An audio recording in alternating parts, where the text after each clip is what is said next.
Salve, salve galera, escrevente TJSP. E aí, como é que vocês estão? Estudando muito, de olho no edital, foco total no edital. Nossa matéria é hoje Direito Penal. E o Direito Penal, meu time, vocês já sabem, não tem segredo, assim como as outras matérias, texto da lei. E hoje, na nossa live, eu vou tratar de um tema pontual e eu vou tentar com vocês até aprofundar um pouquinho para que vocês zerem esse crime. Este crime saia da sua lista com check de já estudado. Pedrão, o que nós vamos estudar hoje? Nós vamos estudar, meu time, vou colocar aqui para vocês já, o crime de corrupção passiva. Este é o objeto do nosso estudo de hoje. E o que diz o artigo 317 do Código Penal? Nós fazemos primeiro uma leitura dele, depois a gente vai aprofundando item por item. Bora lá, boa, isso aí, vamos junto.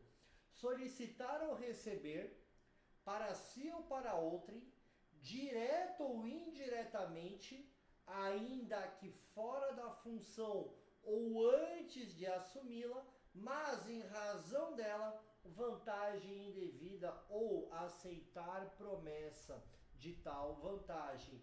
Olha aí, galera, este é o crime que nós vamos estudar hoje. E aí eu pergunto sempre, eu gosto de perguntar, ainda mais para você que não é formado em direito, para que você comece a mergulhar nessa área e entender. Quando o direito penal ele vai punir alguém por algum crime, este crime tem que corresponder a algum interesse social. E, por exemplo, por que nós temos o crime de furto? Para proteger o meu, o seu, o nosso patrimônio. Por que nós temos o crime de estupro? Porque a nossa liberdade sexual é um bem que deve ser protegido no nosso Estado democrático de direito. E quando eu penso lá no crime de corrupção passiva, o que eu quero proteger? Qual que é o bem jurídico que eu protejo? Gente, eu estou protegendo a administração pública. Beleza? A administração pública. Então nós estamos no título dos crimes praticados por funcionário público. Eu vou até colocar aqui uma coloraçãozinha roxa contra a administração pública em geral. Então, se você cair na sua prova ao artigo 317, você tem que pensar, caramba, quem pode ser réu neste crime? Quem pode ser o sujeito ativo? O sujeito ativo é igual o réu, o agente criminoso. Você aí que está estudando para escrevente, pode cometer o crime de corrupção passiva? Ai não, Pedrão, eu quero cometer esse crime. Não, você não quer, não. Não, eu não tenho a qualidade ainda. Nós estamos, gente, de crime próprio. O crime comum é um crime que pode ser praticado por qualquer pessoa. O crime próprio, eu demando uma característica especial do agente, por exemplo, funcionário público. E o crime de mão própria é só por aquele agente, você não vai passar por isso na sua prova. No primeiro olhar, você tem que saber que o sujeito ativo é sujeito ativo próprio, tem que ser funcionário público. Então, se na sua prova aparecer mévio particular, solicitou, poxa, se ele é particular, ele não pode incidir no crime do 317, porque este crime é direcionado a quem é funcionário público. Para fins penais, eu vou até aumentar um pouquinho a nossa letra aqui, ó, vamos ver se 22 dá. Até acho que um 24 cabe aqui. Boa. Para fins penais, eu tenho um rol mais extensivo para fins penais. Então, funcionário público para o direito penal, eu não vou considerar só aquele que passou no certame público, no concurso público. Para o direito penal, e fixe, para o direito penal, nada de administrativo, nada de direito civil aqui, apenas penal. Eu vou considerar funcionário público quem ainda que transitoriamente ou sem remuneração exerça cargo, emprego ou função pública. Olha que legal. E ainda eu tenho a redação no parágrafo 1º que diz: equipara-se a funcionário público quem exerce cargo, emprego ou função em entidade paraestatal e quem trabalha para empresa prestadora de serviço contratada ou conveniada com a execução da atividade típica da administração pública. Pedrão, tem aula específica para isso? Nós temos uma aula específica para o 327, aprofundando. Mas o que eu queria que vocês tivessem no primeiro olhar que o crime do 317 tem que ser praticado por funcionário público. Funcionário público não é só quem passou em concurso. Funcionário público também é quem exerce transitoriamente ou sem remuneração cargo, emprego ou função pública. Olha os exemplos que eu trouxe aqui. Diretor de organização sindical, advogado dativo, médico de hospital particular credenciado ou conveniado ao SUS. Quer ver uns que também caem bastante na sua prova? Jurado do tribunal do júri. Quando ele está ali na função de juiz constitucional para os crimes dolosos contra a vida, ele é equiparado a funcionário público. O mesário, agora nós estamos entrando na época de eleição municipal, o mesário também, enquanto exercer aqui aquela função. E aliás, tem uma figura muito importante. Quem que é esse aqui? Dessa imagem. Tá cheio de coisa para fazer. Lotado de coisa para fazer. Pedrão, esse daí tá com cara de estagiário. Puxa vida. E o estagiário, será que para fins penais também considero funcionário público? A resposta é afirmativa, a decisão do STJ. Estagiário de órgão ou entidade pública, no exercício da função, também é considerado agente público. E o sujeito passivo, quem é? Poxa, olha só, se eu estou solicitando ou recebendo dinheiro de alguém de forma para dentro da minha função prevalecer alguém, ajudar alguém, deixar de aplicar uma sanção administrativa, enfim, o que for, o que eu tiver de mumus público, de vantagem do meu cargo, eu estou prejudicando meu time, o Estado. Quem que é a vítima? O Estado. Opa, vou colocar assim, letras garrafais. A ADM pública, a máquina pública. Você não concorda que quando você passa no concurso para escrevente, há um grau de confiabilidade no que você vai fazer? Poxa, o cargo de escrevente tem funções que são essenciais à prestação jurisdicional, à atividade fim. Sem o corpo de escrevente no Tribunal de Justiça de São Paulo, nada se faz, nada se faz. Eu sou do Tribunal de Justiça de São Paulo, nós somos essenciais à administração da justiça. Motivo pelo qual, quando nós atuamos de forma ilegal, nós estamos prejudicando a quem nos deu a essa parte da função pública. Beleza? Vítima o Estado. Tipo objetivo, aqui que está o BO, para você que não é formado em direito. Quando você estiver diante de uma questão, você vai ter que procurar os verbos. Beleza? Solicitar. Quais são os verbos que eu tenho nessa conduta, nesse tipo penal? Quais são as condutas humanas? Ó, condutas humanas. Eu tenho solicitar, eu tenho receber e eu tenho aceitar. Eu vou até colocar, ó, coloraçãozinha diferente, ó. Aqui o solicitar eu vou colocar em roxo, o receber eu vou colocar em laranja e o aceitar vou colocar em verde. Olha os três verbos aqui. Olha que legal. Se aparecer o verbo exigir, exigir está dentro de algum desses três verbos? Não. Então exigir não será corrupção passiva. Nós podemos pensar em concussão, excesso de exação, lá no 316 do seu parágrafo. Mas, cuidado, se o verbo não corresponder à conduta, nós não estamos diante deste crime, pelo princípio da legalidade. Os verbos que eu tenho para conduta de corrupção é solicitar, então o funcionário solicita a vantagem indevida.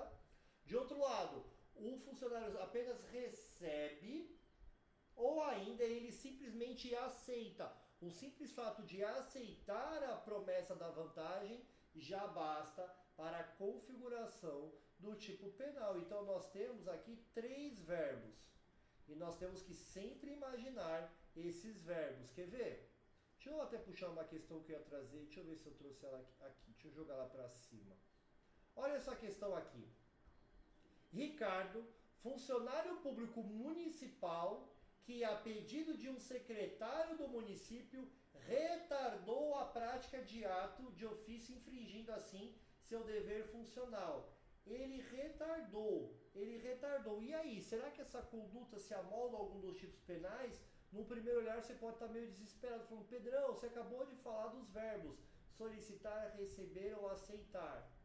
Não é corrupção passiva, cadê os verbos? Por isso que eu trouxe, eu quero que ao final dessa aula você fique fera e você entenda. Eu vou colocar essa questãozinha porque nós vamos fazê-la já, beleza? Guardou os verbos? Guardou os verbos? Se você fosse pensar, por exemplo, e o particular? Eu vou até pegar aqui na letra da lei, ó, vou abrir o Código Penal e vou colocar o 333. Olha só. Olha para você ver como é que muda a dinâmica. E aqui eu vou dar, deixa eu abrir esse aqui, ó. Vou duplicar esse slide, vou colocar aqui, vou apagar aqui o STJ, e eu vou colocar aqui a redação do artigo 333, que é o crime de corrupção ativa. Olha como é diferente. Oferecer ou prometer vantagem indevida. Olha o verbo, oferecer ou prometer. Quem oferece ou promete é o particular. O particular oferece ou promete a quem? Ele promete e oferece ao funcionário público. E esse funcionário público pode receber ou aceitar. Ah, entendi agora, Pedro. Por isso que este crime é destinado apenas a funcionário público. Perfeito. Porque os verbos demonstram a conduta que exige essa qualidade de funcionário público. Beleza? Até aqui tudo bem? Bora dar sequência. Objeto material. O que é o objeto material? É o que a lei cuida de proteger. Então, eu vou até aumentar um pouquinho aqui, colocar 20. Solicitar ou receber para si ou para outrem, direto ou indiretamente, ainda que fora da função antes de assumi-la, mas em razão dela, vantagem indevida. Então, aqui eu tenho a tal da vantagem indevida. E muito cuidado. Opa, peraí. Deixa eu ver se eu consigo voltar aqui, assim, ó. E muito cuidado, tá, time? Essa vantagem, ela deve ser indevida. A vantagem deve ser indevida. Essa vantagem aqui, a doutrina, quem escreve sobre o Instituto, diverge. Mas a sua prova não vai entrar nesse detalhe. A vantagem indevida aqui, ela vai ter na prova provavelmente o cunho patrimonial. Então, aceitou dinheiro, solicitou dinheiro, recebeu dinheiro, aceitou dinheiro. Mas pode ser uma vantagem ilícita. Há quem entenda que até um favor sexual configuraria este crime. Beleza? Objeto material, a vantagem ilícita. Tem um ponto muito interessante que eu quero também trabalhar com vocês. E aqui eu vou construindo junto os slides, não tem problema. Por isso que eu gosto de fazer ele separadinho aqui, ó. Elementares, normativas. O que seriam essas tais elementares normativas? Vocês percebam aqui, meu time, eu vou até colocar assim, ó. Deixa eu tirar aqui. Vocês percebam um ponto muito interessante. Aqui eu quero trabalhar, eu vou até inserir, cadê aqui, ó? Inserir caixa de texto. Vou colocar aqui. Tem que fechar aqui, senão fica dando BO. Inserir caixa de texto. Tá dando... Deixa eu ver se eu consigo copiar e colar. E aí eu consigo jogar aqui pro lado. Não, tá dando erro, hein? Vamos fazer o que funciona, então, básico. Prestem atenção aqui no que eu vou grifar. Solicitar ou receber para si ou para outro, direto ou indiretamente, e aqui, ó o BO, que é o que vai aparecer na sua prova, certeza. Ainda que fora da função ou antes de assumi-la. Ainda que fora da função ou antes de assumi-la. Pedrão, o que significa isso, Pedrão? O que significa ou antes, antes ainda de assumi-la, ó, fora da função ou antes de assumi-la. Agora foi, ó. Achando que essa tecnologia vai barrar a nossa aula? Por que a letra da lei coloca como elementar normativa fora da função ou antes de assumi-la? Por que será que eu tenho essa distinção, essa E aí, time? Olha que legal. Fora da função, será que se o funcionário estiver em férias,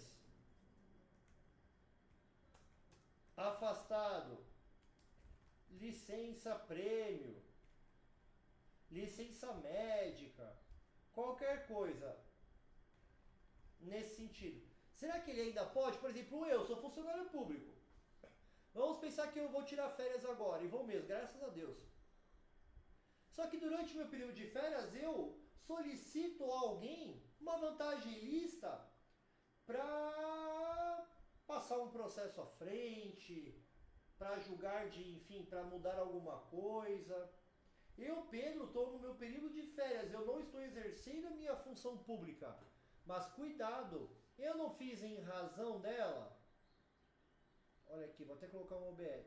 Eu não atuei em razão dela, eu não falei, olha, eu sou assessor de desembargador, eu vou retornar em razão dela.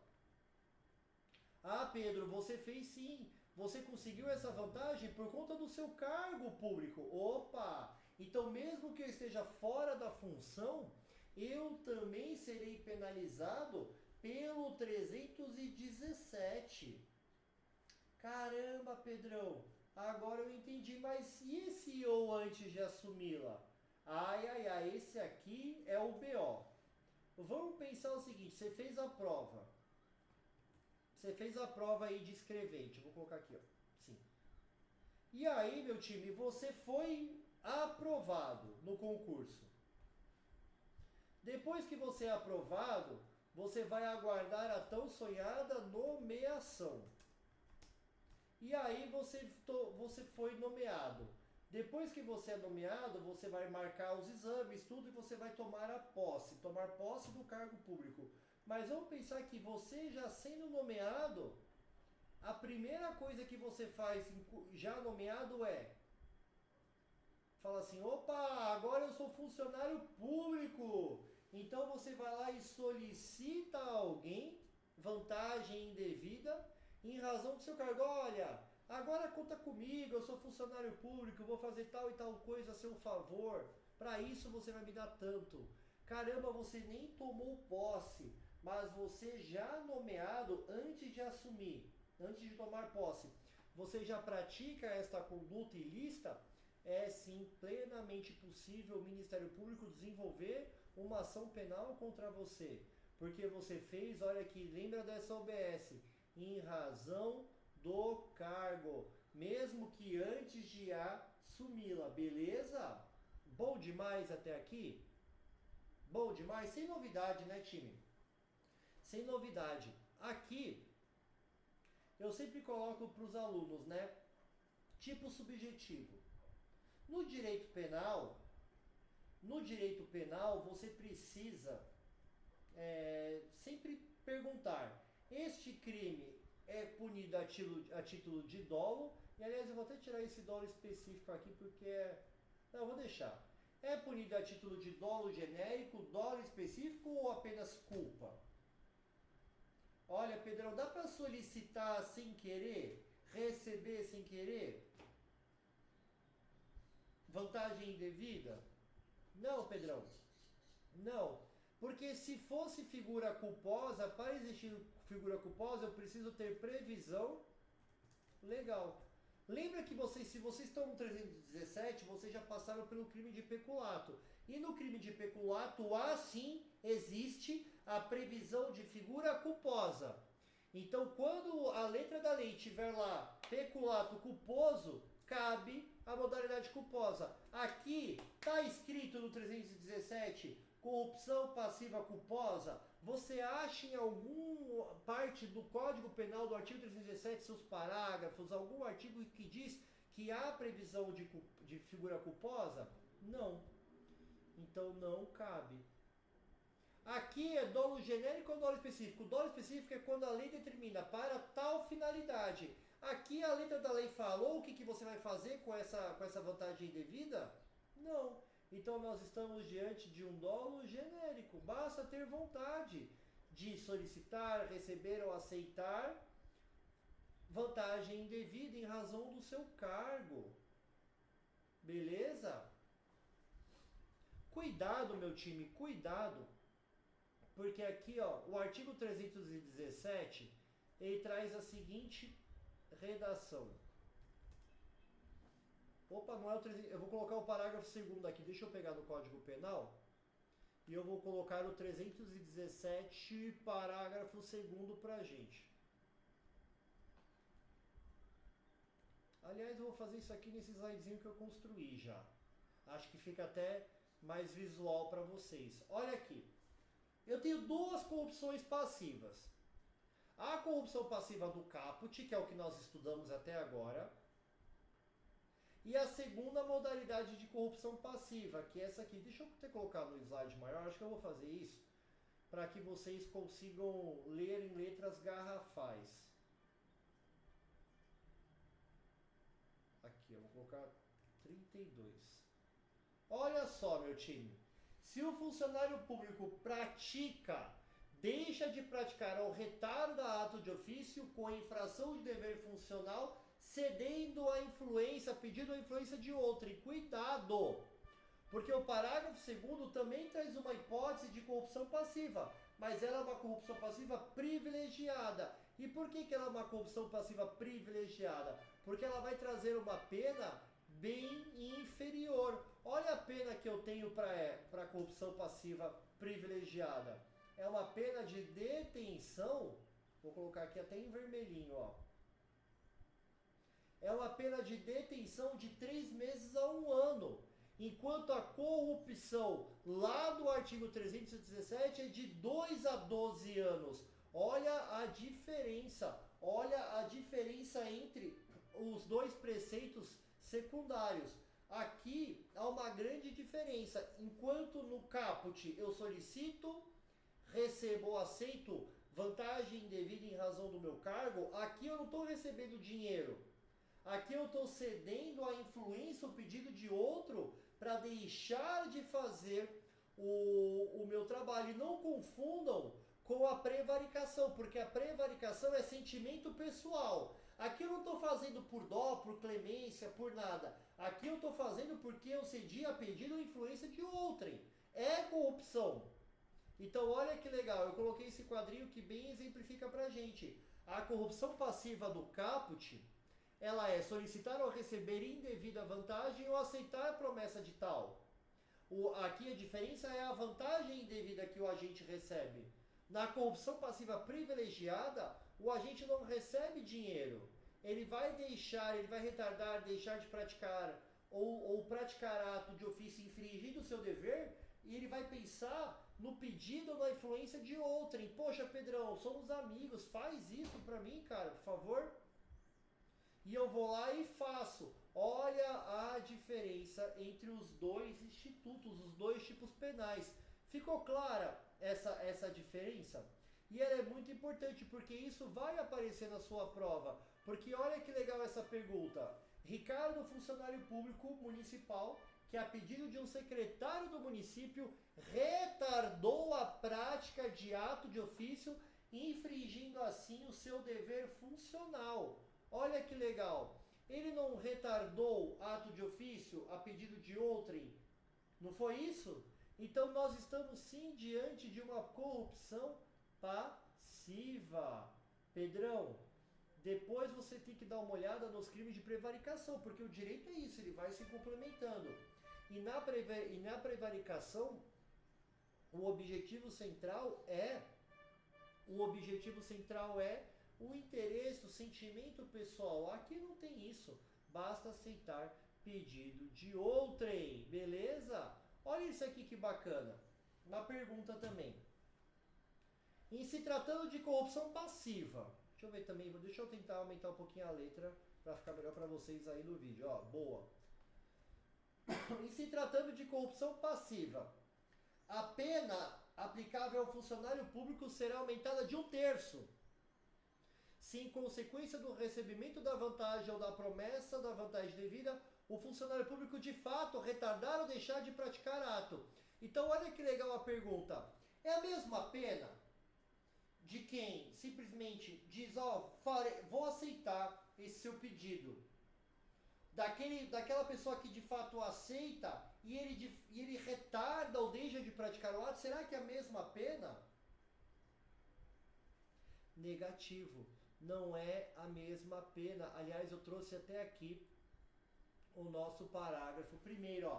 A pena é aumentada de 1/3 se em consequência da vantagem ou da promessa o funcionário público retarda ou deixa de praticar qualquer ato de ofício ou pratica infringindo o dever funcional. Então, se o crime se concretiza, se eu tenho resultado naturalístico, a pena é aumentada em 1/3. Show demais! Então aqui, galera, opa, cadê a perguntinha? A resposta aqui, ela tá hiper correta, super correta. E olha como faz sentido. O crime de corrupção passiva é formal, consumando-se ainda que o funcionário público não receba vantagem indevida. Tá certo ou tá errado? Olha a importância de você saber os verbos, galera. Tanto solicitar, quanto receber, quanto aceitar, já configura o tipo penal. Se eu solicito, não importa se eu recebi ou não, solicitei. Se eu aceitei, também já configura o tipo penal. Então nós não precisamos de resultado naturalístico. Basta praticar a conduta. O resultado é dispensável. A isso nós chamamos de crime formal. Basta a conduta, não preciso do resultado. Gabarito verdadeiro. Gabarito verdadeiro. Beleza? Olha só, em 27 minutos, 28 minutos, nós esgotamos a temática. E eu tenho certeza que de corrupção passiva você não terá mais problema. O que eu quero que você frise, que eu acho que é o ponto mais central da nossa aula, saiba a diferença, aí você coloca aí anotadinho no seu caderno, saiba a diferença entre corrupção passiva do 317 caput, que é o solicitar ou receber vantagem devida ou aceitar a promessa de tal vantagem, com a corrupção passiva privilegiada, que muda o tipo penal. Porque ali o agente retarda, deixa de praticar ou pratica ato de ofício infringindo o dever legal, que é diferente de prevaricação. Beleza? E cuidado, né? A corrupção passiva não precisa ser necessariamente no exercício do cargo. Pode ser antes de assumi-la ou ainda fora da função, desde que eu faça em razão da função do cargo público. Tranquilo? Se você ficou com qualquer dúvida, você não vai deixar em aberto. Você vai me chamar, eu vou até colocar aqui assim, ó, vou duplicar esse slide. E eu vou colocar aqui meu Instagram, ó, meu Insta. Pedro Andrade LR. Então qualquer dúvida que você tiver, você vai me chamar lá no Insta e a gente vai bater um papo e nós vamos sanar toda e qualquer dúvida. Beleza? Obrigadão pela essa live de hoje. Ficamos para o nosso próximo encontro. Bons estudos, galera!